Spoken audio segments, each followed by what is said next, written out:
우리 사람들이 만든 물건 중에서 지금 현재 우리가 사는 지구로부터 가장 멀리 떨어져 있는 곳에 있는 것이 혹시 무엇인지 아십니까?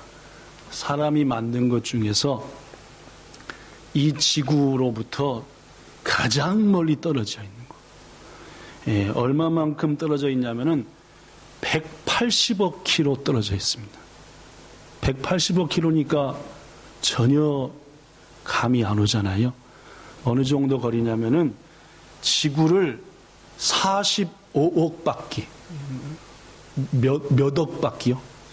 지구를 45억 바퀴를 가야 약 180억 킬로미터니까 지구를 45억 바퀴를 돈 정도의 거리까지 떨어져 있는 인간이 만든 게 있다.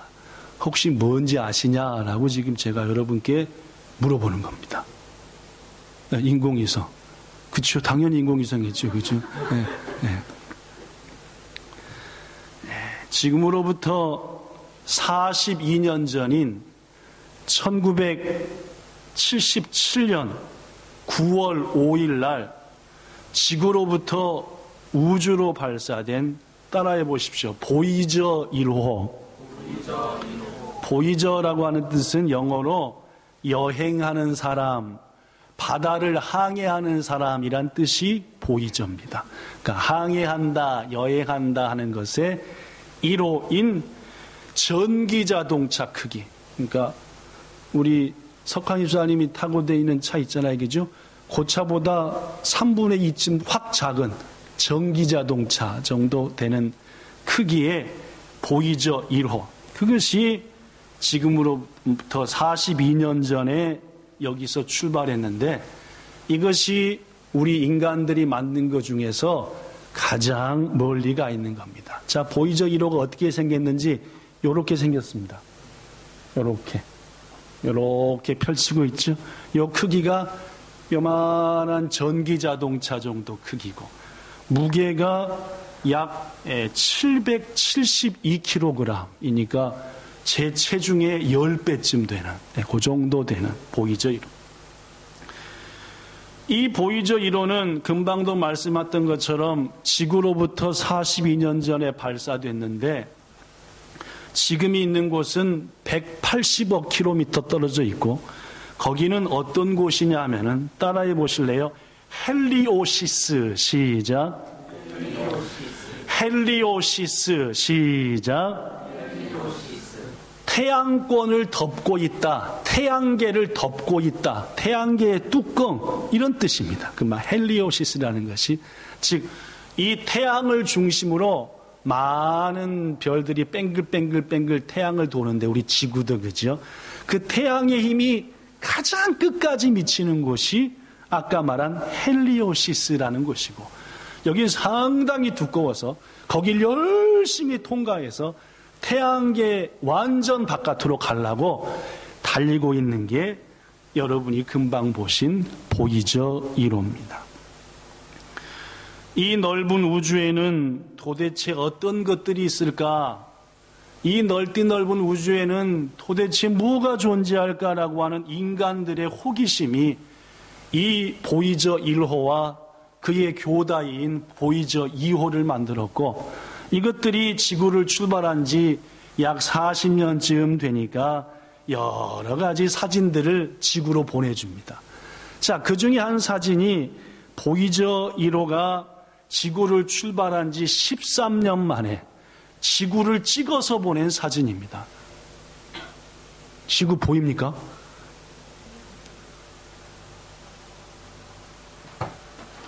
여기인데. 보이십니까? 이렇게 동그라미, 여기 이렇게 동그라미 있는 것은 요 안에 지구가 있습니다라는 뜻이고 그 안에 딱 콩알만치 죽은 사람이 보이십니까? 콩알? 안 보이시죠? 네. 여기 지금 보이저 1호가 지구를 출발한 지 13년 만에 내가 떠나온 지구가 이로써 하고 사진을 빵 찍어가지고 약 하루에 걸치면 일로 온답니다. 딱 찍은 게 하루면 지구로 날아온대요. 그래서 이 지구의 모습입니다. 지금도 이 보이저 1호는 1초에 17km. 1초에 17km니까 별로 감이 안 오죠. 눈 딱 감으면은 17km를 가 있는 거예요. 빠릅니까? 듣습니까? 빠르죠? 어느 정도 빠르냐면요. 1분에 1020km입니다. 서울서 나리타까지가 어느 정도 되죠, 인천에서?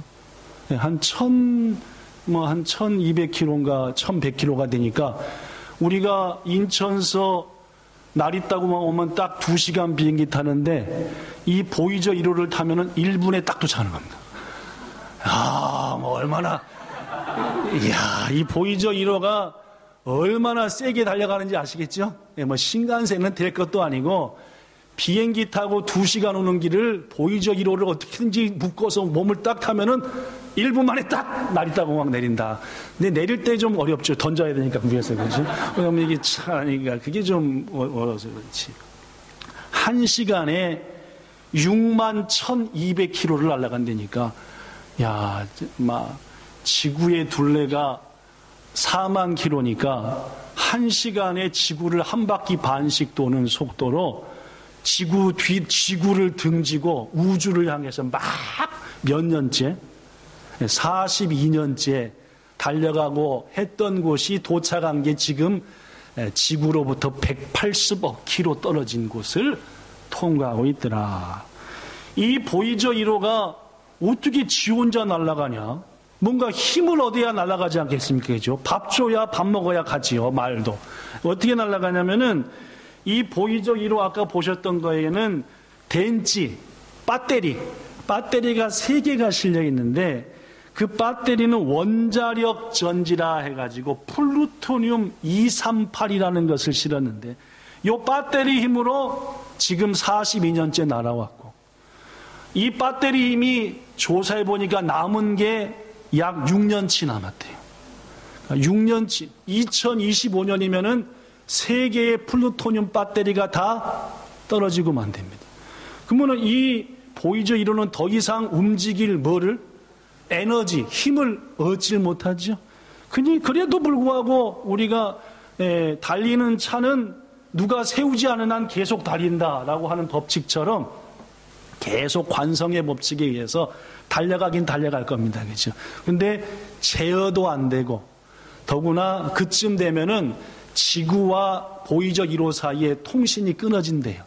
너무 멀어가지고 지금은 난독가 하루 만에 소식이 오는데 그 바깥을 나가버리면은 그 소식이 도달할 거리가 되지 못해서 말 그대로 보이저 1호는 앞으로 6년 후에는 우주에 바람 부는 대로 우주에 물결 치는 대로 우주에 바람과 물결이 있나요? 지구엔 있으니까 중력이 있겠죠. 중력이나 인력 이런 거 의지해서 계속적으로 달려갈 거고 여러분과 저가 보이저 1호를 만날 가능성이 있는 것은 하나님의 부름받아 천국 가갖고 예수님한테 보이저 1호가 어디쯤 가고 있습니까? 하면은 예수님이 보너스로 구름 자동차를 팍 태워서 그때쯤 볼 수 있지 않을까라고 저 꼭 한번 타보려고요. 그죠? 예수님께 부탁해서 보이저 1호 한번 타보고 싶습니다. 한편 이 보이저 1호와 그의 교다이 보이저 2호를 통해 우리 지구의 사진들과 우주의 데이터들이 속속들이 들어오고 있는데 특히 발사 4년 후에 토성, 수금지와 목토 천의 명 중에서 토성, 그죠? 토성은 다른 것과 틀리게 별 토성 주위에 이런 멋진 태가 있고 태, 그죠? 처음 들어보는 분도 계신 것 같은데, 그죠? 토성은 이 주위에 이게 띠가 있습니다. 큰 띠. 띠가 있는데 그 띠를 줘도 보이저 1호가 통과하면서 1시간 동안 거기 있는 것들과 부딪히는 소리를 지구로 보낸 적이 있었다고 합니다. 저는 그때 잘 기억이 안 나는데 1977년에 출발해가지고 1981년경에 그렇게 소리와 부딪힌 영상을 보내줬는데 그것을 보고 당시 과학자들은 너무너무 흥분해가지고 무지막지하게 큰 망원경으로 야, 저 토성이고 띠가 있네 했는데 그 띠를 떠나보낸 보이저 1호가 4년 만에 통과하면서 소리와 영상을 보내주니까 막 얼마나 가슴이 벌렁벌렁 했겠습니까? 그죠?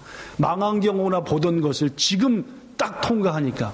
그래서 당시 과학자들은 인류 역사상 최고의 업적이었다.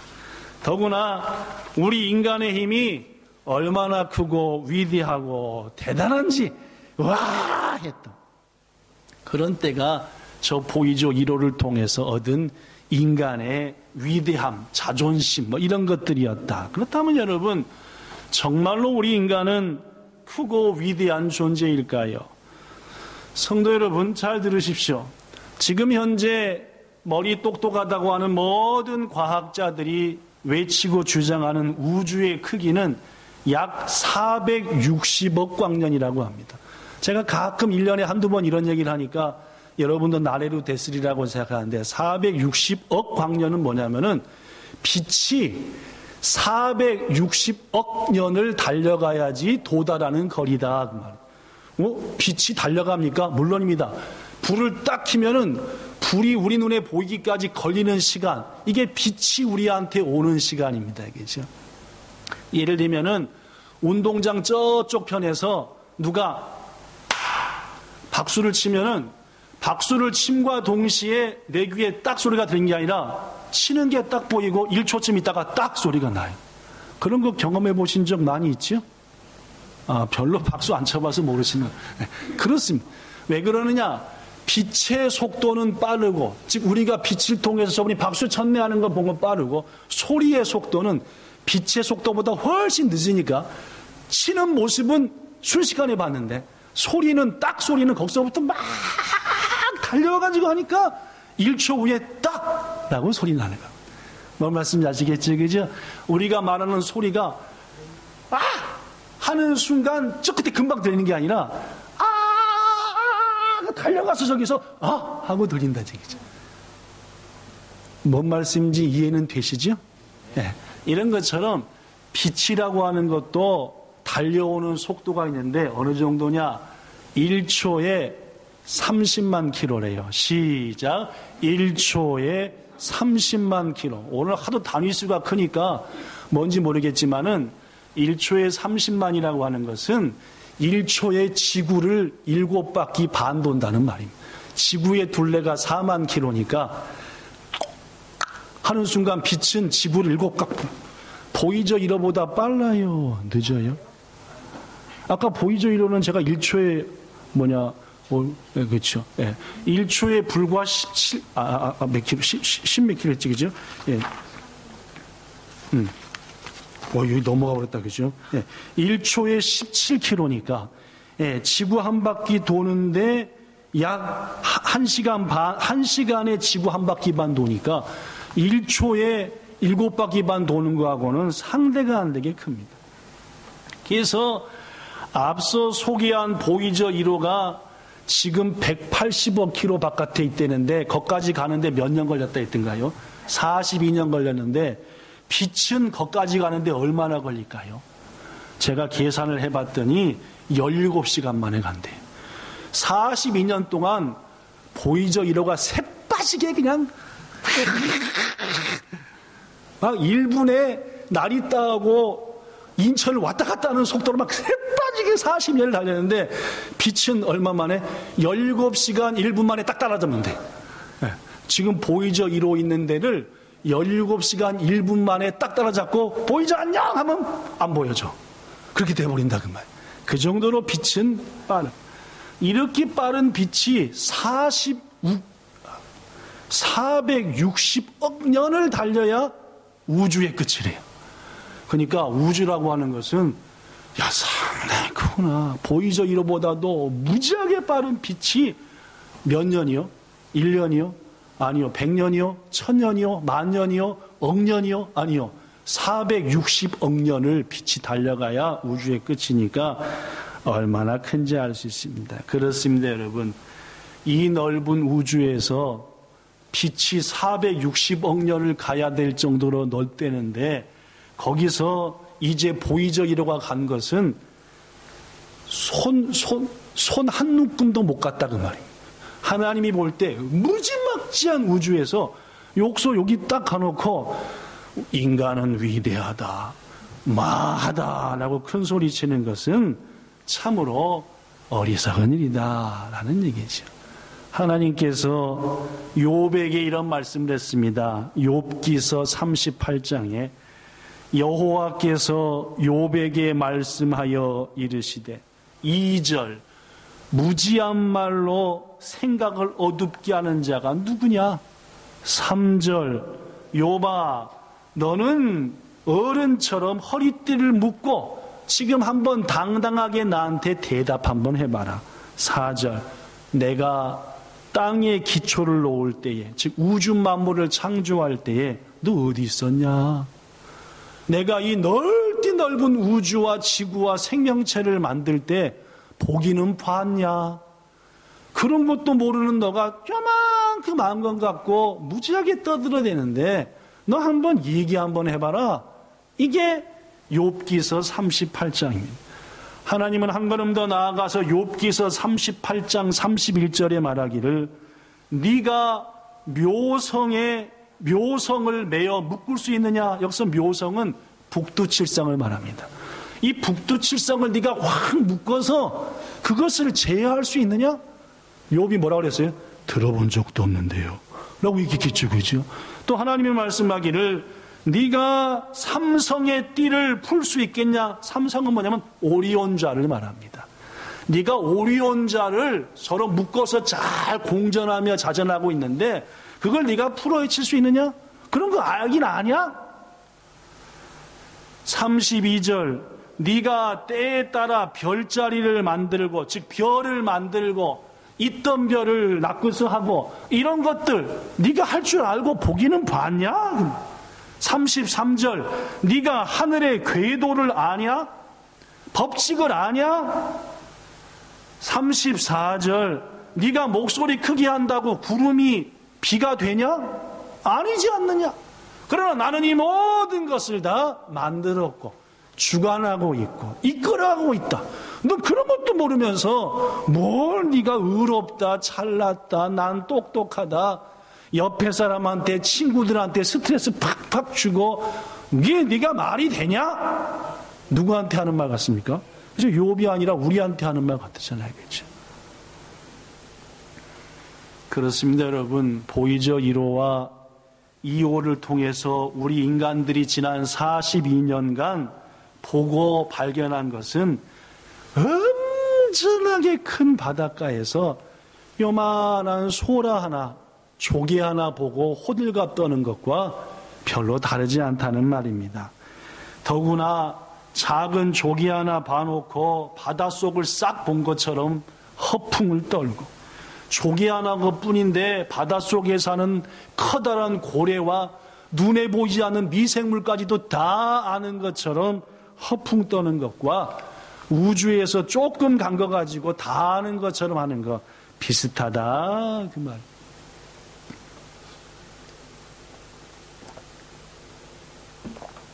어렵지 않죠?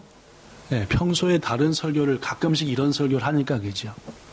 왜냐하면은 이런 것도 하나님의 말씀이니까 말입니다. 여러분도 아시다시피 이 우주 만물에 물체가 생겨나고 생명체가 생겨나고 인간이 생겨났다라는 것은 두 가지 주장이 있습니다. 그렇죠? 첫 번째 주장은 저절로 생겨났다라는 겁니다. 그렇죠? 이른바 진화론이죠. 진화론의 핵심은 저절로 생겨났다라는 겁니다. 벌레보다도 훨씬 더 작은 눈에도 안 보이는 현미경으로 보이는 물체가 생명체가 어느 날 물속에서 갑자기 빵 생겨났다는 거예요. 물속에서 어느 날 갑자기 눈에도 안 보이는 생명체가 생겨나더니 요것들이 서로 결혼을 반복하더니 갑자기 이 눈에도 안 보이던 게 이따만한 고기가 태어나더라고 말입니다. 여러분 사람의 자식은 뭐가 태어나고 사람이 태어나는데 개가 태어납니까? 개 같은 사람은 태어나죠, 그죠? 대차가 없는. 그러나 개는 안 태어납니다, 그죠? 예. 개는 안 태어나죠. 너무 쇼크했나요, 그죠? 하여튼, 예. 보이지도 않는 생명체가 물고기 한 마리를 태어나게 했다. 이것은 수억 년이 흘러도 안 되는 일입니다. 근데 저절로 생겨났다라고 하는 진화론자들은 그렇게 얘기하는 겁니다. 이런 물고기가 어느 날 갑자기 발가락이 생기더니 나도 지구에 살고 싶소 한 미치 물고기 하나가 생겼다. 그래서 그들이 바깥으로 나와서 이제부터는 물로 숨을 안 쉬고 뭘로 숨을 쉬더라? 코로 막 숨을 쉬더라. 이야, 희한한 기적 같은 일. 그러더니 막 갑자기 하늘을 날고 싶소 하는 이런 발 달린 올챙이 같은 게 있더니 갑자기 날개가 팍 생기더니 하늘을 막 날아다니고, 알로 말고 이제부터는 새끼로 낳고 싶소 라고 하는 게 생기더니 알로 안 낳고 새끼로 낳다. 말이 좀 이상하다, 그죠? 그렇죠. 우리 사람은 새끼로 낳지 알로 안 낳잖아요, 그죠? 예, 닭이나 알로 낳지. 그러다가 어느 날 갑자기 인간과 최고 닮은 원숭이 같은 게 하나 생기더니 그게 수만 년을 지나다 보니까 갑자기 사람이 되었다. 이게 이른바 진화론이죠. 좀 이해하기 쉽게 이렇게 설명하겠습니다. 어떤 사람이 바닷가에 놀러 갔다가 모래사장에서 반짝반짝 빛나는 게 있길래 뭐요? 하고 딱 봤더니 시계 하나를 발견한 거예요. 무슨 시계요? 우대독계 손목 시계를 발견했습니다. 줄까지 다 있고 이게 바늘이 쫙쫙 움직이는 손목 시계를 발견하는 순간 고민에 빠졌습니다. 이 사람. 이 손목 시계가 어디로부터 왔을까? 어떻게 이 자리에 있었을까? 막 상상의 나라를 핀 거예요. 그러는 순간 딱 떠올랐습니다. 바다 앞에 검은 바위들이 저 바다에 막 있는 거예요. 이야, 저 바다 속에 있는 철덩어리가 오랜 세월 동안 바닷물에 씻기더니 그 중에 하나가 똑 떨어져 나와서 바다를 둥둥 약간 떠다니고 있었다. 그러던 어느 날 수천 년이 지났는데 그 쇳덩어리 같은 약간 가볍게 된 쇳덩어리가 가운데 파도로 물이 들어가서 구멍이 땡글땡글 생기는 순간 기적적으로 옆에 있던 돌멩이에서 철사 2개가 날라와서 그 속으로 쏙 들어갔다. 그럴듯하죠. 그럴듯. 다시 수억 년이 지나더니 갑자기 그 철사 2개가 가운데 딱 고정이 되더니 지 혼자 돌기 시작하더라. 지 혼자 막 돌더라고만. 자세히 누군가 봤더니 한쪽 철사는 길고 한쪽 철사는 뭐 하더라? 짧더라. 더 신기한 것은 해가 떴다 질 때마다 쬐끄만 철사는 2바퀴밖에 안 돌고 이 긴 철사는 24바퀴를 돌더라. 이게 하루도 안 틀리고 딱딱 맞춰서 돌더라. 이런 후식이한 일이 어디 있느냐. 다시 많은 세월이 흐른 어느 날 태풍이 오더니 갑자기 바다 위에 둥둥 떠댕기던 그 동그란 철사 2개 뱅글뱅글 돌던 게 갑자기 미역이 날라오더니 걔를 확 감쌌다. 그리고 바람에 붕 뜨더니 모래사장으로 날라와. 다시 20년쯤 지났더니 발견하는 순간 시계가 됐고 시계줄이 됐다 라고 결론을 내린 거예요. 뭔 말씀인지 아시겠습니까? 어떤 결론입니까? 좋은 결론이죠. 누구 입장에서는? 시계를 발견한. 그래서 이 사람이 책을 썼습니다. 뭐라고 썼느냐? 또다시 지금으로부터 수많은 세월이 흐른 어느 날 지금도 거기에는 바위들이 있을 것이고 여전히 파도도 치고 바람도 불고 있을 것이니 앞으로 몇 천 년, 몇만 년 후에 여기에 시계들이 쫙 줄 서 있을 것이다 라고 했다. 여러분, 이런 얘기를 들어보면은 이 사람의 생각이 어떻다고 생각되십니까? 허황되지요. 이른바 망상소설입니다. 일어나지도 않을 것을 머릿속으로 막 짜내갖고 시계가 왜 있었겠느냐? 지 혼자 생긴 거다. 세월이 뭐하는 동안? 수없이 흐르는 동안. 이렇게 말하는 게 진화론자들입니다. 이 땅에 생명이 생기게 되고 여러분과 저가 있게 된 것은 시간이 지나다 보니까 기적 같은 일이 수없이 반복되어 생겼다. 미국 항공우주국 나사라는 데 있습니다. 이 나사는 지금 지구에서 최고 똑똑한 사람들이 모여있는 데가 나사. 그렇습니다. 이 나사의 연구원이었고 한국의 카이스트라고 하는 한국과학기술원이라고 하는데 한국의 과학자들 중에서 최고 똑똑하다 하는 사람이 모인 데가 카이스트라고 하면 많이 틀리지는 않을 것 같습니다. 여기서 약 20년간 공학과 교수를 지내고 제1대 한동대학교라고 유명한 학교가 있습니다. 이 대학교 총장이었던 김영길이라고 하는 박사가 있습니다. 한동대 사람들이라는 유명한 책을 쓴 사람입니다. 이분이 이런 얘기를 했어요. 현대의 과학으로 밝혀진 바에 의하면은 이 우주에 있는 모든 생명체에는 아미노산이 있대요. 해보세요. 아미노산. 시작. 이 아미노산이 가장 중요한 일을 하는데 우리 속에 단백질을 만듭니다. 무슨 질? 단백질. 그럼 단백질을 많이 먹어야 된다는데 아니 우리 몸에 단백질이 많이 그 단백질이 도대체 뭐 하는 일이냐? 단백질은 피부, 근육, 우리 몸을 구성하는 가장 기본적인 것들. 이걸 해갖고 현미경으로 쭉 보면 전부 다 뭐예요? 단백질인 거예요. 단백질과 물 이런 것들입니다. 특히 중요한 건 단백질이죠. 또한 이 단백질이 하는 일이 뭐냐 하면은 세포 내의 대사작용. 즉 우리가 먹으면 소화시키고 소화시킨 음식물을 통해서 영양분을 끌어먹고 그 끌어먹은 영양분을 온몸에 보내주고 전부 다 뭐가 하는 거예요? 단백질의 덩어리들이 하는 거. 물질을 운반하고 먹은 물질들을 온몸으로 운반하고 신경 뭘 딱 하면 아파 하고 다 전달하고 이 모든 게 DNA 복제 즉 날 하민이랑 하영이가 그대로 닮았잖아요. 그죠? 지들이 아무리 부인하더라도 남들은 보면은 넌 네 아빠 네 엄마 쏙 뺐네. 그런 것처럼 이 DNA 복제 이 모든 게 다 뭐가 하는 거예요? 단백질이 한다. 그 단백질은 생명체에 있어서는 엄청나게 중요하게 우리 속에 들어있고 만들어져 있는 거예요. 그런데 말입니다. 이 단백질이 뭘 통해 만들어진다고요? 아미노산. 뭐요? 아미노산이 단백질 통해 만들어지는데 아미노산이 얼떨결에 자기 혼자 단백질로 만들어질 확률은 어느 정도냐 하면은 10의 130승분지 1이래요. 하나님께서 누가 이렇게 만드는 게 아니라 지 혼자 얼떨결에 아까 얘기했다시피 눈에 보이지도 않는 세포가 갑자기 물고기가 팍 됐다. 이런 확률 말입니다. 이게 10의 130승분지 1. 잘 모르겠죠? 무슨 말인지. 130승이 뭔지도 모르죠? 자, 우리 성희 집사님 잠깐만 앞으로. 이 구현적으로 생각하시죠.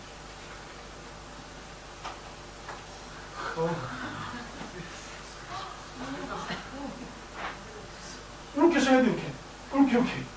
10의 130승분질이라는 것은 10에다가 동그라미가 130개 붙고 그 중에 한 번 일어나 한다. 뭔 말씀인지 알겠죠? 이게 10의 130, 자기가 보지 말고 이렇게 들리죠. 네. 분의 1. 그러면 여러분, 지구에는 사람이 몇 명 살게요? 약 6, 70억. 막 보태고 100억 살, 100억. 100억이라고 해요. 100억은 어디냐면 1, 10, 100, 1000만, 10만, 100만, 1000만억, 10억, 100억. 요까지가 100억이에요. 100억 명 중에 하나인 내가 길 가다 돌멩이 맞았다. 재수가 있어요, 없어요?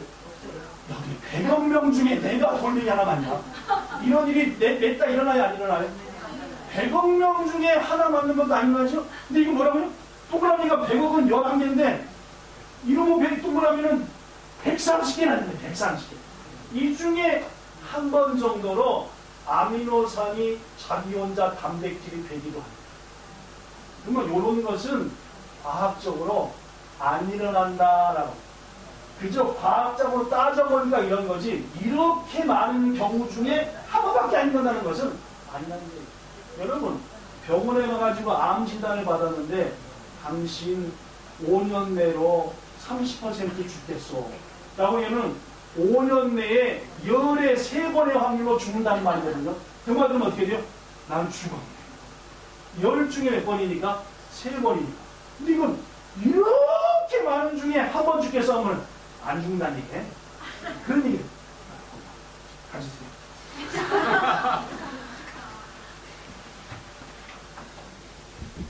나사에서 연구원이었고 한국의 최고의 과학 수재들이 모인 곳에서 20년 가까이 교수를 한 한국에서 똑똑하다고 손가락 뽑는 과학자 중에 한 사람이 스스로 아미노산이 단백질로 될 확률은 이거밖에 안 된다라는 겁니다. 더구나 말입니다. 이분은 말하기를 이 세상에 존재하는 생명체 중에서 가장 단세포, 넌 단세포 같은 놈. 이것은 뭐냐면 넌 아무 생각도 없이 그게 아메바예요. 아메바가 가장 단순한 겁니다. 아메바인데 단백질과 아미노산이 스스로 결합되어 아메바 같은 생명체가 생길 확률은 아까 저는 이 동그라미가 몇 개라 했죠? 130개인데 그 동그라미가 167만 6,260개. 몇만 개요? 약 170만 개를 붙은 동그라미 분의 1 정도밖에 안 돼요. 그러니까 과학자들이 말하는 대로 이 정도의 확률은 과학자들은 뭐라 그러면 제따위 안 일어나는 일이라고 결론 지어요. 이 정도의 확률은 절대로 안 일어나는 일이라고. 그런데도 불구하고 진화론자들은 자신들이 신봉하는 과학이 절대로 안 일어날 확률, 이 숫자로 나왔음에도 불구하고 그것을 거절하고 아니다. 더 많은 세월이 지나다 보면은 우주 만물은 지 혼자 생겨날 거다라고 말하는 게 진화론자의 주장이고, 이것은 마치 수학자들이 1 더하기 1이 2라는 것을 뭐 하는 거예요? 거부하는 것과 똑같습니다. 여러분, 1 더하기 1이 2입니까? 아닙니까? 이분도 고민하기 시작하시네. 아니, 만엔 더하기 만엔이 2만엔이요? 아니요. 2만엔이죠. 그죠? 그런데 이제 또 잔머리 쓰는 사람들이라든지 수학에 덜 떨린 사람은 꼭 1 더하기를 했고 41로 만들어요. 그죠? 1 더하기 더하기 밑자로 41 이렇게만 했는데 이것은 정신이 헷가당한 사람이나 만드는 거지, 보통 사람은 전부 다 1 더하기 1은 2개다라고 하는 거예요. 이것을 옳지 않다라고 말하면서까지 이 땅에 생명체가 저절로 생겨났다는 사람들은 지금도 그 주장을 되풀이한다는 말이에요. 진화론자였던 미국의 카플라는 말하기를 생명이 스스로 생겨날 수 있는 확률이 이렇게 적으니 이렇다면 우리는 이 우주 만물의 모든 생명이 하나님께로부터 지음받았다는 것을 인정해야 될 것이다 라고 이야기했습니다. 사랑하는 성도 여러분, 그렇습니다. 이렇듯 이 땅에 존재하는 모든 만물과 생명체들은 우리는 스스로 생겨났다라고 믿지 않습니다. 오늘 본문은 말하기를 하지메니 카미와 덴지오 소조 사랬다. 즉 하나님께서 온 우주 만물을 지으셨다. 히카리 아래라고, 즉 빛이 있으라라고 하시니까 빛이 있은 거지 이 빛이 스스로 만들어지지 않았다라는 말이에요. 우리가 숨쉬고 사는 것, 이 목숨 하나님이 스스로 만드셨다. 하나님이 창세기 1장 27절 하나님이 자기 형상대로 사람을 창조하셨다라고 성경은 말한다는 말입니다. 성도 여러분, 하나님만큼, 이 성경만큼 우리의 존재가 어디로부터 비롯됐는지를, 이 우주 만물이 어디부터 생겨난지를 확실하게 말하는 신이, 종교가 세상 어디 있냐는 말입니다. 세상 어느 곳에도 내가 너희를 만들었다라고 말한 곳은 없다는 것이고, 오직 하나님만이 우리의 분명하신 창조주이시고 온 우주 만물을 자신이 지으신 것이기에 내가 지었다라고 말씀했고, 내가 별을 묶을 때 욥아 너 거기 있었느냐? 북두칠성을 무었다 빼었다 할 수 있느냐? 라고 말씀할 수 있는 것도 하나님이 유일하게 그것을 지으셨기 때문에 당당하게 말씀할 수 있다는 것입니다. 히브리서 건너뛰었습니다. 많이. 히브리서 11장 3절에 히브리서 기자는 말하기를 믿음으로 모든 세계가 하나님의 말씀으로 지어진지를 우리가 안다. 사랑하는 여러분, 온 우주 만물이 하나님께서 지으셨다는 것을 믿음으로만 아는 겁니다. 증명할 수는 없어요. 대신 진화론자들이 말하는 스스로 생겼다는 것이 허구인 것은 약간만 설명을 해도 충분히 알아요. 그러나 하나님이 지으셨다는 나가나가 이해는 안 돼요. 그러나 이 믿음을 선물로 받으시기를 축복합니다.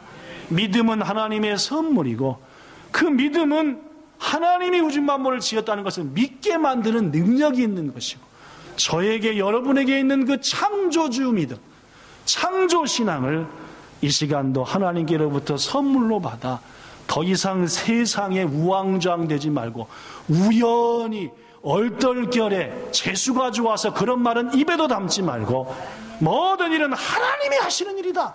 날 일로 보내신 것도 이 자리에서 예배하게 하신 것도 성경이 말하거든요. 그것을 믿고 담대히 사는 우리가 되기를 축복합니다.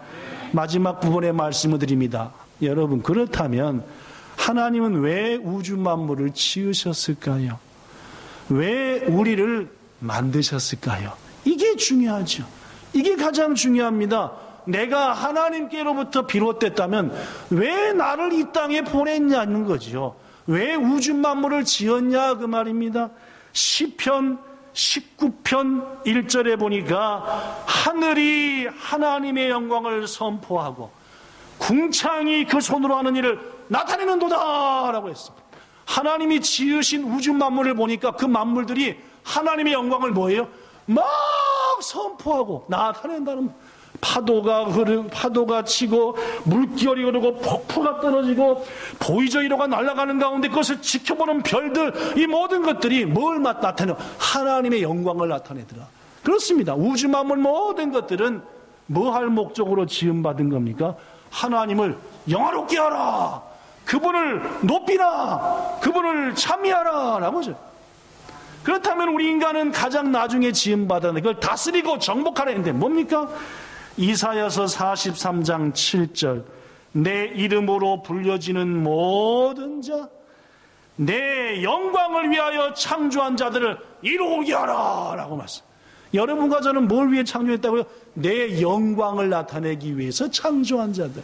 이사야 43장 21절 이 백성은 내가 나를 위하여 지었나니 나를 뭐하게 함이라? 찬송하게 하려 함이니라 라고 이사야 43장은 말합니다. 분명합니다. 여러분, 우리 인간이 왜 지음받았다고요? 만물이 왜 지음받았다고요? 여러분, 하나님은 우리 인간의 행복을 위해서 우주 만물을 창조한 것이 아닙니다. 여러분과 저가 이 우주 만물을 마음껏 지배하면서 즐기하고 파괴하라고 누리라고 창조한 것도 아니다 그 말입니다. 우주 만물의 존재 이유는 하나님을 영화롭게 하는 겁니다. 우리는 그 우주 만물을 뭐 해서?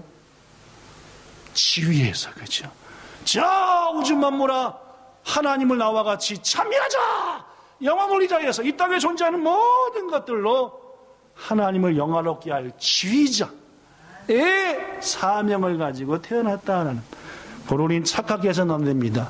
모든 우주 만물이 나를 위해서 쓰여진 우스운 얘기입니다. 오로지 하나님 영광을 위해서, 하나님 찬송을 위해서 이 땅에 존재하는 것을 쓰여져야 되는 것이고, 우리의 마음 가운데 자꾸만 이것은 나를 위해서다라고 하는 순간 그것은 하나님의 영광을 도둑질하는 것이니 그것은 인간이 존재하는 가장 중요한 이유를 잊어버린 것이다라는 말씀을 마칩니다. 우리가 오직 하나님만을 찬송하고 오직 우리를 통해 하나님만이 영광 받으시고 그리할 때 비로소 우리는 그 하나님 안에서 행복을 얻고 그 하나님 안에서 영원한 기쁨을 누리는 줄로 믿습니다. 이게 창조선입니다. 하나님 영광을 위해서 나 모든 것들을 드리며 헌신할 때 그 안에서 주시는 행복과 기쁨이 인간의 살아갈 이유다. 이게 창조 신앙임을 기억하고 이번 한 주간도 하나님을 영화롭게 하며 하나님을 찬송하는 삶을 사는 여러분과 저가 되기를 예수님 이름으로 축복합니다. 기도하겠습니다. 좋으신 하나님, 인간이 만든 물건 중에 가장 지구로부터 멀리 떨어져 있는 것은 약 180억 킬로미터 있는 보이저 1호라고 합니다. 그것을 보고 인간이 위대하다 말하지만 실은 그 보이저 1호가 간 거리는 온 우주로 볼 때에 큰 운동장에서 아직 1mm도 가지 못한 그러한 모습임을 우리는 말씀을 통해서 알게 됩니다. 이 드넓은 우주의 주인 되시는 주님, 이 드넓은 우주 가운데에서 전보다도 못한 우리들을 미리 정하시고 부르사 하나님의 자녀 삼으신 주님, 그래야 이 우주의 모든 것들을 주께로부터 상속하는 상속자로 삼으신 주님께 영광과 존귀를 돌립니다. 왜 우리가 이렇게 귀중한 직분을 받고 이 만물을 다스리며 정복하며 살 수 있습니까? 그것은 우리가 이 모든 걸 통하여 하나님을 영화롭게 해야 될 책임과 사명이 있기 때문에 이제 이후로 나를 위해서 살지 말고 주님의 기쁨과 영광을 위해서 사는 우리가 되게 하옵소서. 그리하나 머지않은 때 우리의 인생이 끝나고 그 영원한 하나님의 나라, 영원히 넓은 그 천국에 갔을 때에 이 땅에서 감당한 그 모든 것들을 바탕으로 주님과 영생 희락 복락 누리는 여기 있는 모든 성도요 우리의 가족 부모 형제 되기를 축복할 때에 예수님 이름으로 기도드리옵나이다. 아멘.